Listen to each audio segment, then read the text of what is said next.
autorités de Calais doivent faire face à une montée incontrôlée de l'immigration. Des milliers de clandestins prennent d'assaut les camions pour tenter de rejoindre l'Angleterre. Ça devient la folie à Calais. Ça jette partout, ça court partout. Nous avons embarqué avec Fabrice dans l'un de ces poids lourds attaqués par les migrants. Des migrants que certains habitants de Calais ont décidé d'aider. Aïe, aïe, aïe. Mais vous allez voir que certaines distributions de nourriture dégénèrent.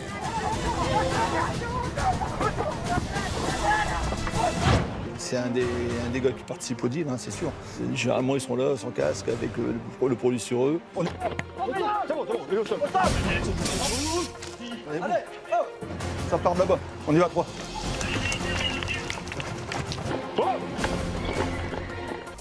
Un problème qui se déroule à 100 km de Lille, au bord de la Manche. Voici Calais et son célèbre beffroi. Cette ville de 75 000 habitants possède le port le plus important de la côte. C'est d'ici que partent les ferries vers l'Angleterre. À leur bord, des dizaines de camions transportant des marchandises. Aujourd'hui à Calais, ces poids lourds sont ciblés par des milliers de clandestins qui tentent de grimper à plusieurs, à l'intérieur. Objectif, atteindre la Grande-Bretagne et obtenir, mais beaucoup échouent dans leur tentative. Résultat, le nombre de ces migrants originaires d'Afrique explose à Calais et dans des camps sauvages. Dans la ville, la concurrence entre clandestins est telle pour monter sur les poids lourds qu'elle finit parfois en bagarre générale.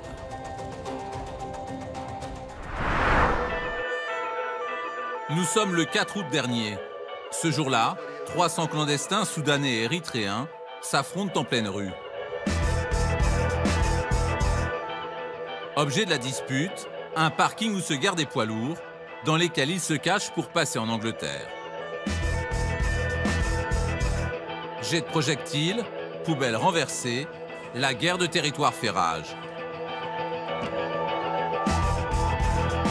Les policiers interviennent en urgence, mais ils sont dépassés par la situation. L'affrontement va durer 1 heure et s'étendre à plusieurs rues. À l'arrivée, 51 blessés, dont un grave. Une scène de rue explosive que les habitants de Calais subissent depuis plusieurs mois. Jusqu'où ces migrants sont-ils prêts à aller pour rejoindre clandestinement l'Angleterre? Pour le savoir, nous avons rencontré Fabrice. Il est chauffeur routier à Calais depuis 30 ans pour cette société de transport qui détient une centaine de camions. Ce matin, il se prépare encore à franchir la Manche. Je monte en Angleterre avec des chargements de pièces Renault, que j'ai chargé ce matin. Comme avant chaque départ, Fabrice regarde si son camion est bien sécurisé. Car pour monter à bord, les migrants ne manquent pas d'imagination. Fabrice se souvient encore de la mésaventure qu'il a vécue il y a 3 ans. En 2011, j'en ai eu 3 dans la remorque. J'étais chargé de pneus Michelin de tracteur et j'étais dans les piles. En arrivant au port de Calais, le camion de Fabrice est contrôlé par les douanes, qui le soumettent à un détecteur de chaleur humaine. Et voilà ce qu'il découvre. 3 migrants emballés dans des sacs poubelles et cachés dans ces pneus de tracteur. Ils s'apprêtaient à voyager dans ces conditions pendant plusieurs heures, au risque de mourir asphyxiés. Fabrice a été entendu par les douanes et la société de transport a dû payer 2 500 € d'amende. Alors depuis, le chauffeur routier redoute un drame. S'il tombe, c'est la mort. Vous avez peur de tuer un migrant un jour? Ça, je l'aurai pour le restant de ma vie, hein. C'est logique. Hein. On ne veut de mal à personne, mais bon, ils prennent des risques inconsidérés. Et on a toujours peur, comme je vous dis, ils jettent sur les camions tout courant, on est dans les rétroviseurs. Alors s'ils trébuchent, et puis est-ce qu'on va arrêter? On n'arrivera peut-être pas à arrêter. C'est ça, c'est toujours stressé, en fait. Et pour les chauffeurs comme Fabrice, la pression des migrants est permanente. Quelques minutes plus tard, nous apercevons ces 2 clandestins. Ils rôdent déjà autour du parking pour tenter leur chance. Fabrice part vers le port, la boule au ventre. Regardez, il y en a partout, les campements, il y en a là-bas. Donc ils sont là, ils attendent, il y en a qui se cachent, et puis bon, on vit plus. Est-ce que vous avez déjà vu ça? Bah, ça fait une trentaine d'années que je roule. Et franchement, non, c'est depuis quelques années, là. Puis bon, voilà, ça monte en nombre, de plus en plus. Ça devient inquiétant. Fabrice connaît ce parcours comme sa poche. Désormais, il anticipe même les tentatives des migrants. Bon, là, je vais m'arrêter au stop. Et je vais vous demander de reculer un petit peu du rétro parce qu'ils vont certainement s'accrocher à la remorque. Alors que le camion ralentit, ça ne loupe pas. Des clandestins se précipitent vers le véhicule. Là, vous les voyez, là? Ils tentent d'ouvrir la remorque. Mais la présence d'un cadenas les en empêche. Ça devient la folie à Calais. Ça jette partout, ça court partout. On regarde dans les rétros, on est hyper stressé. On a toujours peur de se faire agresser, de blesser quelqu'un en roulant parce qu'il s'est infiltré dans les roues. On n'est pas des tueurs, hein. On n'est pas là pour écraser les gens ni les blesser. Sur ce chemin, tous les camions sont pris d'assaut par les migrants.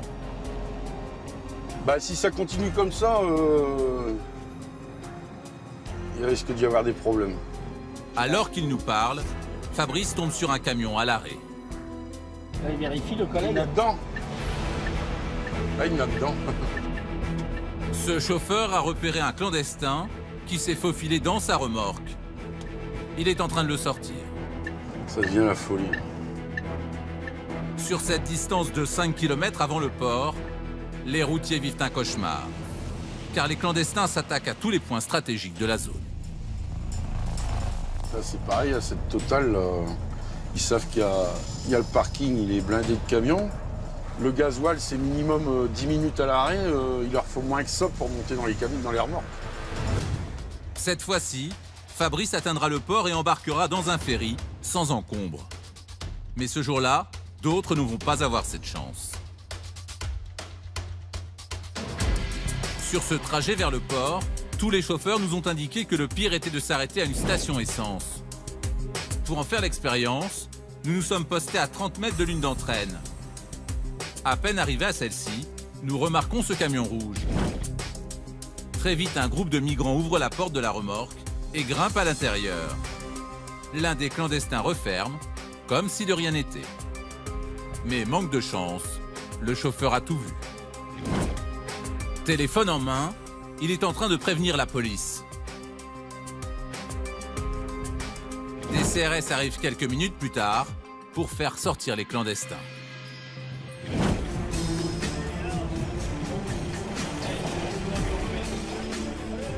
Devant les yeux du chauffeur, les policiers font descendre les migrants les uns après les autres.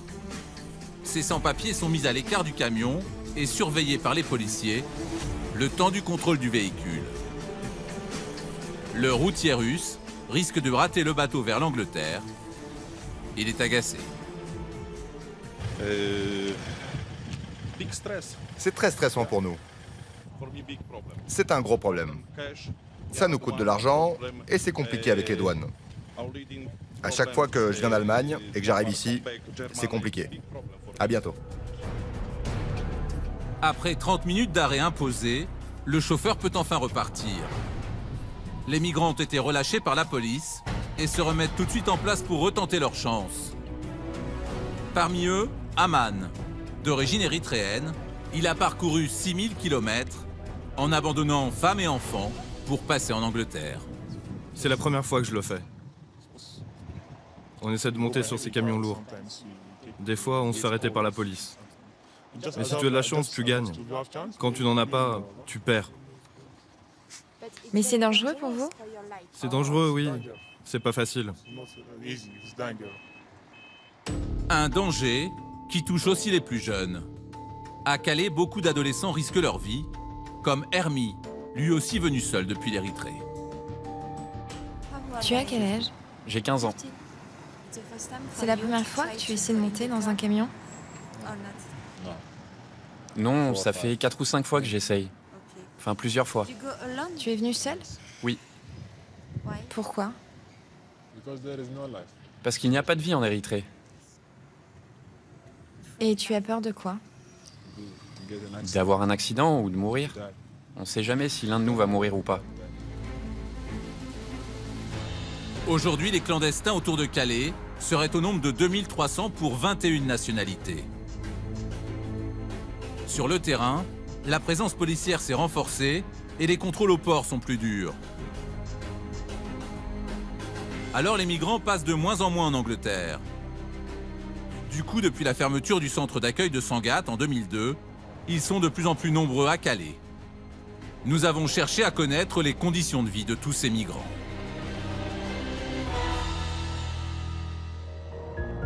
Pour le savoir, ce squat, un parking occupé en majorité par 200 Soudanais.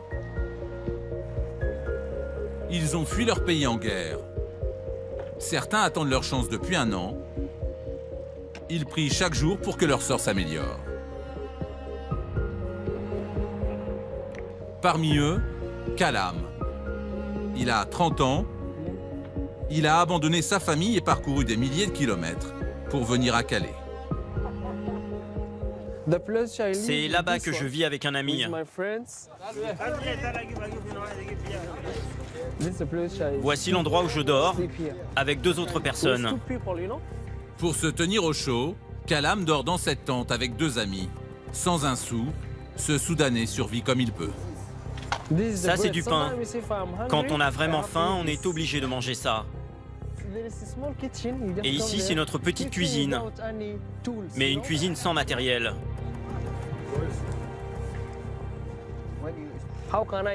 Comment je peux survivre pendant 3 mois en mangeant 1 repas par jour, sans vêtements, sans rien du tout? Kalam n'arrive pas à s'habituer à ces conditions insalubres. Là, ce sont les douches. Venez voir. On n'a pas de savon. C'est très dur de se laver ici, c'est très très sale. C'est horrible. Et là, c'est les toilettes. C'est très sale aussi. 4 sanitaires seulement pour 200 migrants. Des conditions insoutenables que Kalam subit depuis 3 mois. Je ne vais pas pouvoir supporter ça longtemps. Je vais bientôt mourir. Je vais mourir. L'hiver est très froid. Je commence à être malade à cause du froid et je ne suis pas le seul. Tous mes amis sont dans la même situation. Avant, je dormais 5-6 heures par nuit. Mais maintenant, je ne dors que 2-3 heures seulement. Malgré tout, il veut encore croire à une vie meilleure. Il y a encore quelque temps, j'étais comme un homme mort. Mais Dieu en a décidé autrement. Pour Dieu, j'ai encore quelques jours à vivre. Et c'est pour ça que je suis vivant. Je n'aime pas me remémorer mon parcours, sinon je me mets à pleurer. Je préfère mettre mes souvenirs de côté, les laisser où ils sont. Kalam garde la foi. S'il ne parvient pas à rejoindre l'Angleterre, il espère rester en France et obtenir des papiers pour faire des études ou travailler, avant de retrouver peut-être un jour sa femme au Soudan.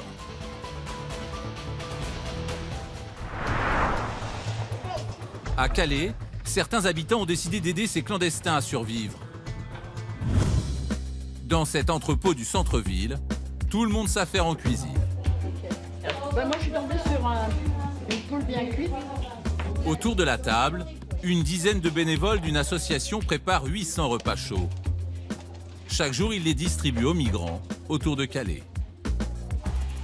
C'est des grandes quantités, on n'a pas l'habitude de faire des grandes quantités comme ça à la maison.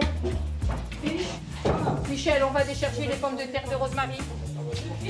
Bénévole depuis 10 ans, Claudine a des journées à rallonge. Oh, bon, enfin non, c'est lourd, ce plat. Allez, en route.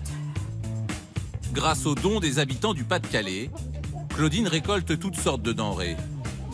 Chaque jour, elle et ses compagnons cuisinent 50 kg de pâtes ou de riz, 20 kg de légumes et 20 kg de viande. De quoi offrir à chaque migrant un repas chaud. Est-ce que tu as besoin d'un coup de main, Alain? Ça va? Pour laver?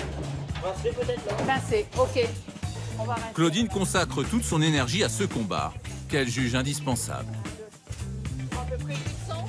Ça me révolte de voir ce qui se passe à Calais, comme dans le nord de l'Italie. Et voilà, bon, ils ont faim. Au départ, c'est le but de Salam, c'est leur faire un repas chaud tous les soirs. C'est quand même pour un mieux-être, vais pas dire le bien-être des migrants, non. Pour un mieux-être. Les semaines de Claudine sont difficiles. Elle passe régulièrement par des hauts et des bas, mais elle y croit. Elle et sa petite équipe ne se contentent pas de récolter de la nourriture. Ils récupèrent aussi des vêtements et des chaussures qu'ils donnent aux migrants. Voilà, 45. Mais pour l'heure, une autre mission les attend. Claudine vient de récupérer auprès d'un organisme d'aide alimentaire ces boîtes en carton. Attends, il faut que quelqu'un les compte. Ah. 3 et 2, 5, 8. 12. 15. Elles contiennent du poisson fumé, prêt à manger, qu'ils vont devoir donner dans un squat. Claudine et Michel se dirigent vers la zone industrielle, dans la jungle, un camp de migrants dans la forêt, où vivent 1500 personnes. Ces distributions de nourriture sont des moments de grande tension, car beaucoup de clandestins n'ont parfois pas mangé depuis 3 jours. Et les bénévoles redoutent un autre problème. Certains migrants s'octroient parfois plusieurs boîtes et les revendent au plus faible pour se faire de l'argent. On préfère les distribuer, comme ça, un maximum de gens peuvent profiter des dons que nous avons. Et ce ne sont pas les chefs qui, à la rigueur, vont donner aux personnes qu'ils préfèrent peut-être, ou vont peut-être faire un petit commerce aussi. Le camion arrive. Il est immédiatement repéré par les migrants qui accourent de partout. Bonjour. Ça va, oui, ça va. Where's the first? Yes, you take a line. It's fish. Good fish. Do it now. Hop, you go. Thank you, my friend. Les migrants sont affamés. Déjà servis une première fois comme cet homme, ils tentent de récupérer d'autres boîtes pour se nourrir ou les revendre. Attention, il en a déjà eu plusieurs, lui. Claudine essaye de contrôler la distribution comme elle peut. Mais les clandestins affluent de plus en plus nombreux pour obtenir des repas. Voilà, aïe aïe aïe. Claudine commence à paniquer. La distribution tourne mal. Les bénévoles n'arrivent plus à contrôler les migrants affamés. Ils décident de lever le camp. Look, this, what is this? Certains sont en train de faire des stocks de nourriture. Ils nous volent, ça va pas. Hein. Et la situation va devenir ingérable. Sur place, la tension commence à monter. On y va. On arrive. On arrive. Pour éviter une émeute, Claudine et ses collègues décident de quitter les lieux au plus vite. Mais les migrants ne vont pas en rester là. Ils ne supportent pas de voir cette nourriture leur échapper. Vite. Allez. Allez, on avance. Oh! C'est dingue. Oh, c'est dingue. Et la porte est ouverte, mais c'est pas vrai.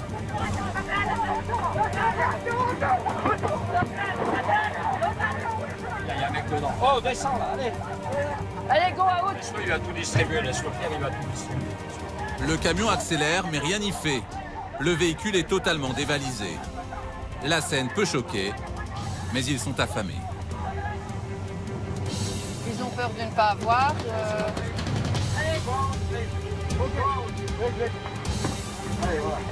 Ils sont aussi très affamés. Ah oui, oui, oui, ça, ils ont faim, ils ont faim. Claudine et Michel n'avaient encore jamais vu ça. Et ils ne vont pas être au bout de leur peine. Le lendemain, les bénévoles préparent un nouveau chargement.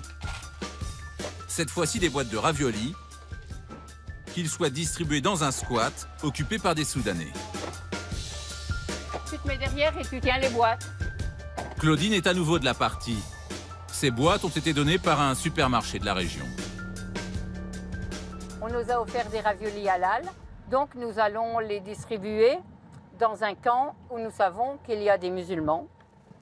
Chacun sa religion, c'est pas mon problème. Elle est bientôt à droite, la rue. Et je pense que les raviolis halal seront très très bien accueillis. Distribuer de la nourriture tout en respectant la religion des migrants, c'est ce que tente de faire Claudine. Mais sur ce parking, les choses ne vont pas tout à fait se passer comme elle l'espère. Je ne sais pas comment on va être accueillis, c'est la première fois que je viens. Claudine se dirige vers le campement des clandestins. Bonjour. Pour les informer que de la nourriture les attend. There's ravioli pasta for everybody.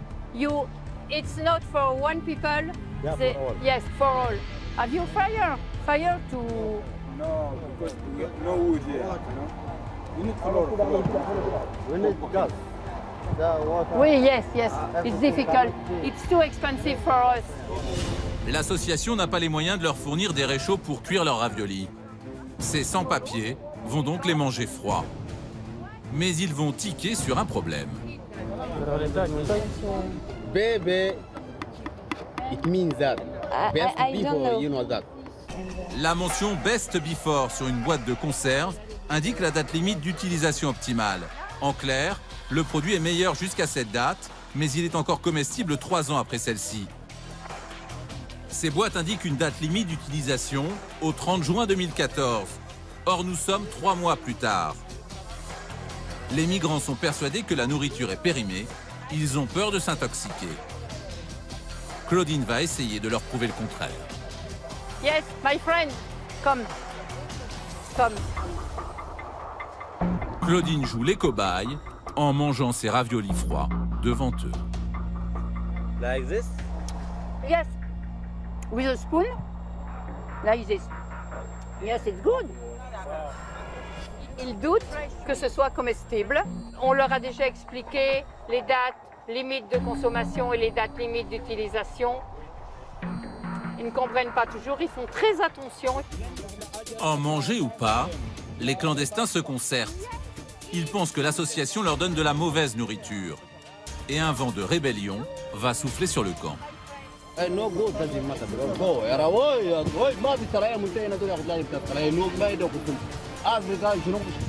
Quand le pire arrive.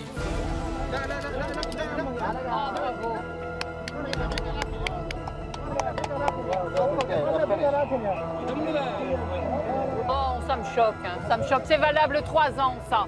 C'est honteux. Honteux. Allez. J'en mange les Français. Oh non, j'aime pas. J'ai horreur de cette image. Non, j'ai horreur de l'image qu'ils donnent là, c'est pas possible. Non, ça me plaît pas du tout, ça.